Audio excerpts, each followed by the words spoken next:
Okay, guys, we're back. This is Monica again from Huckleberry Mountain Botanicals, and I'm here with Lindy. So we just got done. Hopefully you saw the other part. Got done out there harvesting our dandelions from our kind of wild garden. It's got lots of trees in there and perennials. What all do we grow in there? We grow comfrey and apples and pears and raspberries. And medicinal weeds. Lots of medicinal weeds, yeah. I'm hoping my burdoc's gonna come back. I had a beautiful burdock plant last year, and I let it go to seed, and I was kind of hoping it would spread because it always spreads in places you don't want it to spread. Mm-hmm. I really wanted it to spread. Yeah. I don't see any right now. It's so sad. So anyway, I am going to put together, you're gonna see just how easy, I say this about everything. But this actually is easy. But everything in herbal medicine, in foraging, it's pretty easy. Anything like that is really easy. So don't let things intimidate you. I'm going to be using the herb salt that I made the other day on live. If you didn't catch that video, I think that's up on YouTube. And the only other ingredients, which I mentioned to you about an hour ago, hopefully you gathered them if you wanted to make it with me, is flour, and we're using a whole wheat, and it was what, hard red and soft white. Red, yeah. Wasn't it hard red and soft white combo? Mm-hmm. Yeah, about half and half. Okay, and we ground that ourselves, and I'm using a little less than a half a cup, but it really depends on how much, how many blossoms you're doing, because well, I guess they're not really blossoms or flowers. If you're doing a lot, you'll want to make more. If you're not, then you can do less. And equal amount of milk. However, I will say that I usually end up adding a little bit more milk and then one whole egg. And besides adding a little bit of, can you take that and put it over there? I love how orange this yolk is. They're so bright when they come from healthy chickens. And this is right from our homestead here. So I'm gonna mix this up. It doesn't matter if it's a little bit chunky, but you don't want it super chunky. And this looks a little bit too watery to me, so I am gonna add a little bit more flour. You kind of have to you don't want it to be super, super runny, but you also don't want it to be so thick that it's like a thick paste. Sticks, yeah. So, and by the way, I am heating up the oil right now. And you have to work fast because as soon as the flowers are picked, they start closing. Yeah, they like to close. I think this will be okay. It does thicken as it sits as well. Now I'm going to add a little bit of our herb salt here. That way you don't have to worry about putting it on afterwards as much. I don't know, this does look kind of runny. We're going to add just a little bit more. The flour's right there. A little bit more flour here. Hi, Rhonda. Hi, Kana. All right. So as soon as I get it to the texture I will show you guys so that you kind of get an idea. And I have done this with white flour, but we just like to use this. I have not done it with like alternate flours like almond or coconut. However, coconut might be interesting to use, especially if you want to make it more of a dessert. So you could add, use coconut flour maybe. Could you make it a dessert? Yeah. Why couldn't you? Think about it. I don't know. It just sounds so strange. So instead of adding I want to try it now. I would probably add a little bit of salt, but not this flavor. Not the herb salt, right? Unless I did like a lavender salt, lavender scented, maybe a lavender rose. Yeah. And put it in here, and then after it's done, sprinkle it with powdered sugar. Powdered sugar. So they would be kind of like, what are those things? Like the bread that's almost, well, I guess like donuts are deep fried. Well, yeah, and like what are they, beignets? Yeah, maybe. What are those That's so things? fancy. What I are don't know. those I was things? thinking Indian fry bread But, or like, elephant ears, like Yeah, I mean that's at the fair. basically Oh. fritter-like things. So this is, it's not super runny, but it's also not super thick, and that's about how you want it. And I'm just gonna be stuffing these in here. It's a little bit of a messy business because I'm just gonna start throwing them in. And notice I didn't wash them. You can if you want. I know that there are no animals. We might get bugs in here, but I'm really not that bothered by that. Some people really are though. So if you're really bothered by insects, hey, that's food in some countries, right? Oh my gosh. Come on. Let's be open and flexible here, people. All right, so my oil is heated up, and it actually heated up faster than I expected. I am coating these puppies up. Now, when I put them in the oil, I put them flour side down so they push out. Hi, Katie. That way it helps them to fully, cook. And do make sure the green part's covered as well, because you're going to turn them over. So you have both sides that are frittered and fried. Seriously, we could totally make these into a dessert. We could.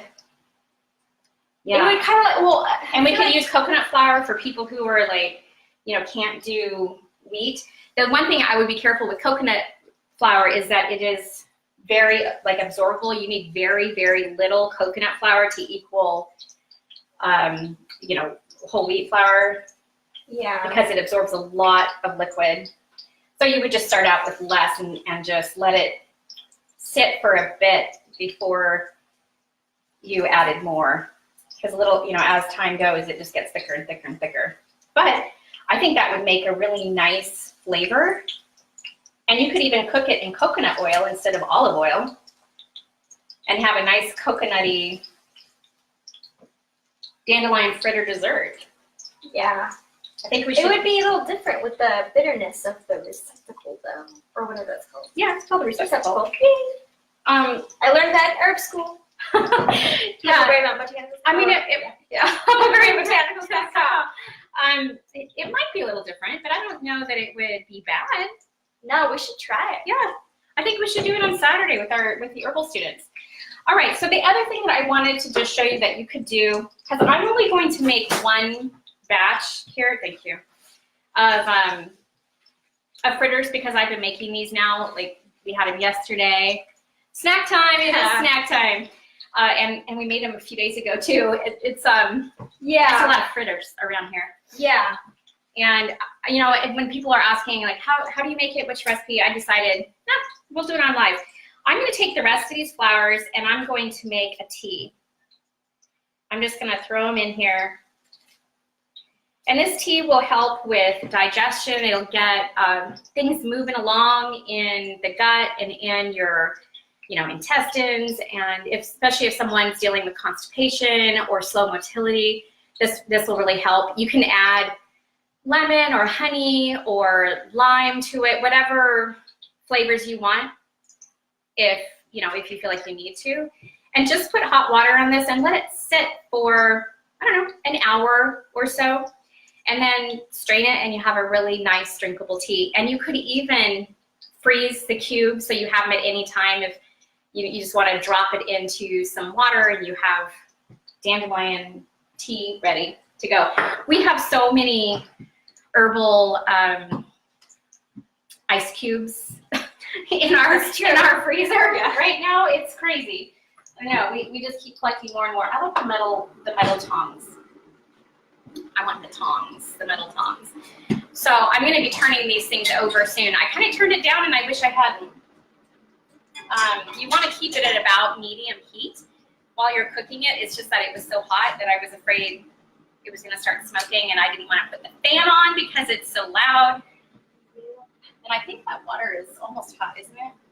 That's kind of disrupting it too. I wish you could bring the camera over here. Well, let's see if we can. Well, these aren't quite where I would turn them yet.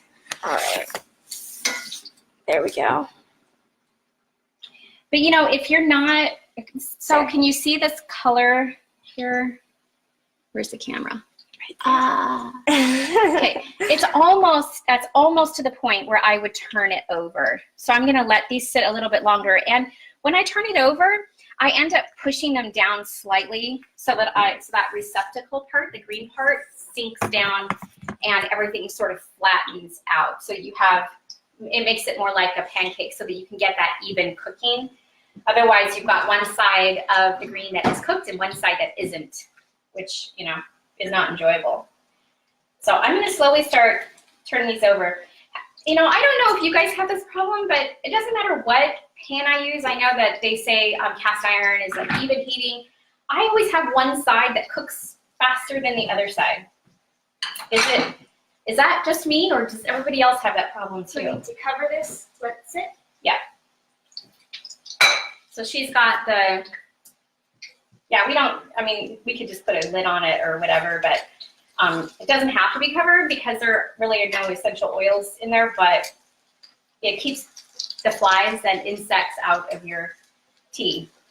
So, oh yeah, these are really pretty. These are turning out really nice. This jar. Oh yeah, show the jar. Oh, is it hot? It is hot. The other way to make dandelion tea or any kind of herbal tea is to make it into a sun tea. So put it in a jar, stick it outside in the sun, and let it steep there for a few hours, and then take it in, strain it, and cool it with either ice or put it in the fridge. He's asking if Hero likes these. Oh, did Hero eat his yesterday? Oh, he did, didn't he? Mm-hmm. Yeah. I think so. I don't think he would necessarily go around asking for that, but he certainly ate them. Yeah, they're breaded. Right. I think that's the thing. They really, once they're cooked like this, they don't taste that bitter anymore. At least not to me. But maybe I'm just used to that bitter flavor. I don't know. Well, and Hero likes bitter too. He does. He likes bitter and sour because he doesn't eat sugar. Right. So to him, it doesn't taste that extreme. So, I'd say he likes them. Yeah. He's pretty open to things, especially if the green is hidden. Mm-hmm. And this is hidden. He just sees a little fried bread thing and thinks that looks delicious. So exactly. And then what we're going to do is, as they're getting done here, this one looks about done. I'm going to put it here, and you guys can look at it. And then there's the back sides. It kind of smashed it down. Yeah. There we go. And then this side. Yeah, they're so pretty and so easy to do. Really good. They're delicious. I really think this would make a super special appetizer if you had some friends over. And imagine, you're serving dandelion flower fritters, and you've got some, a wild green salad with maybe some edible flowers on it, and a salad dressing that you made yourself with some herbal vinegars and herb-infused oil or something. People love that. I know every time that we've had people over, especially children, it's amazing. Even teenagers, they'll eat the salad like crazy because it has cool stuff in it. Yeah. We've had people come over that as soon as they hear that we've got weeds or whatever in it, like, oh man, that's so cool. And they're over there eating a massive amount of salad. It's really nice, and it just makes it extra special. It's not often you go to people's houses and they're serving wild food, and I think everyone really, really enjoys that and really likes it. And it makes you a unique hostess. Mm-hmm. You're doing extra special stuff and things that are growing around you that are actually more nutritious than the things you would get at the store. So there they are. They're all done. And at this point, if you want, you can just sprinkle more salt on there, and that's probably what I'll do. Put a little bit more. I haven't tasted them yet to see how salty they are, but they're still, yeah, they could use a little bit. And just kind of sprinkle that on there. And remember, that herb salt is so good, and it adds that extra special touch too. So that is how you make dandelion flower fritters. Did you just pour hot water over the blooms? Yes, I did. And yes, I just answered your question. All right. So I think that's it. So we have the first part and then this part. And the first part I talked just a little bit about how to gather them and some of the benefits of dandelion. And the second part is all about making the fritters. So I hope you guys enjoyed this video, and please follow me on Facebook, Huckleberry Mountain Botanicals on Facebook. Sign up for my free herbal course at huckleberrybotanicals.com. And also I post all of these lives on our YouTube channel, which actually is with the Prepared Homestead over there, because that's also us. Yeah. So until next time, health and joy. Bye. 1 second. Let me end it. There we go.